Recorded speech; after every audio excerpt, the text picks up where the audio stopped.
मंगल कलश घरात ठेवण्याचे अद्भुत फायदे, सुख, समृद्धी, आरोग्य आणि सकारात्मक ऊर्जा मिळवण्याचा गुपित मंत्र. नमस्कार मंडळी.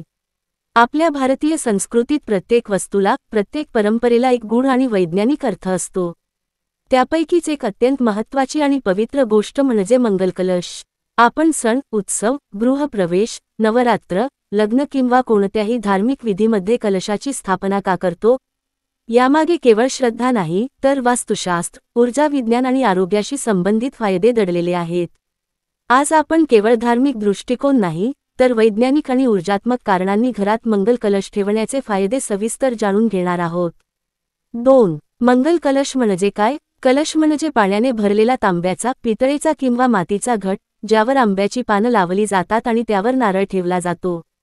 नारळाला लाल रंगाचं वस्त्र, स्वस्तिकाचा चिन्ह आणि काही वेळा मोगऱ्याची फुलांची माळ लावली जाते. हे केवळ सजावट नसून त्यामागे एक प्रतिकात्मक अर्थ आहे. 1. कलशातील पाणी जीवनाचा मूलस्रोत. 2. माती धातूचा घट, स्थिरता व भौतिक सुरक्षितता. 3. नारळ बुद्धी, संयम आणि पवित्रतेचं प्रतीक.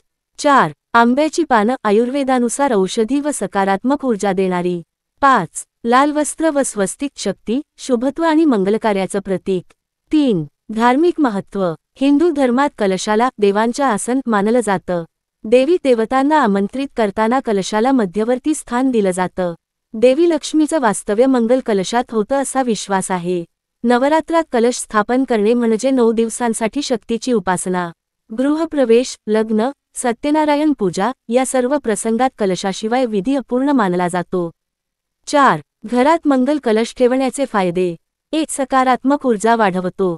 पाण्याने भरलेला कलश घरातील वातावरण थंड आणि शांत ठेवतो. पाण्यातून निर्माण होणारी सूक्ष्म जलतरण सकारात्मक ऊर्जा पसरवतात. बी. वास्तु दोष कमी करतो. वास्तुशास्त्रानुसार ईशान्य, उत्तर, पूर्व कोपऱ्यात ठेवलेला कलश घरातील ऊर्जा प्रवाह सुधारतो. यामुळे पैशांचा प्रवाह वाढतो, वाद कमी होतात. सी. संपत्ती व समृद्धी आकर्षित करतो. नारळ व पानं ही लक्ष्मीचं प्रतीक असल्याने कलश हे धनप्राप्तीचं साधन मानलं जातं. डी. मानसिक शांती आणि एकाग्रता वाढवतो. पूजा खोलीत किंवा ध्यानाच्या जागी कलश असल्याने मन शांत होतं, एकाग्रता वाढते. ई. सण उत्सवात शुभतेचं प्रतीक. गुढीपाडवा, नवरात्र, गणेशोत्सव, दीक्षांत समारंभ, मंगल कलश शुभारंभाचं प्रतीक आहे. 5. ठेवण्याची योग्य पद्धत. 1. दिशा, ईशान्य कोपरा हा सर्वोत्तम मानला जातो.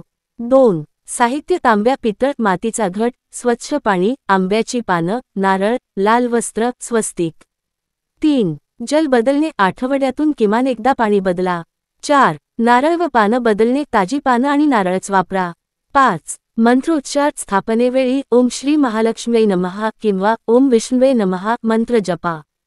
6. स्वच्छता, कलशाजवळचा परिसर नेहमी स्वच्छ व सुगंधित ठेवा. 6. वैज्ञानिक कारणं. कलशातील पाणी नैसर्गिक ह्युमिडिफायर सारखं कार्य करतं, ज्यामुळे वातावरणातील धूळ व कोरडेपणा कमी होतो. आंब्याच्या पानांमध्ये असणारे नैसर्गिक घटक हवा शुद्ध करण्यास मदत करतात. तांबे, पितळेच्या घटातून पाण्यात सूक्ष्म तांब्याचे अंश मिसळतात, जे आरोग्यास उपयुक्त असतात. 7. कथा व उदाहरणं. आपल्या गावात एक घर होतं, जिथे सतत पैशांची टंचाई, वाद आणि आजारपण चालू होतं. एका वास्तुशास्त्र तज्ज्ञाने त्यांना ईशान्य दिशेत मंगल कलश ठेवण्याचा सल्ला दिला.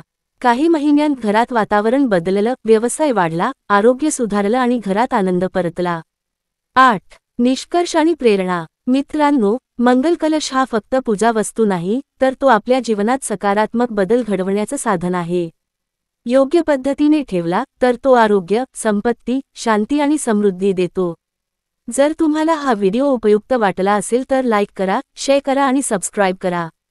कमेंटमध्ये नक्की सांगा तुमच्या घरी मंगल कलश आहे का आणि तुम्ही तो कुठे ठेवता. पुढच्या व्हिडिओत आपण आणखी एक धार्मिक आणि वैज्ञानिकदृष्ट्या महत्त्वाचा विषय घेऊन भेटू. जय हिंद, जय महाराष्ट्र.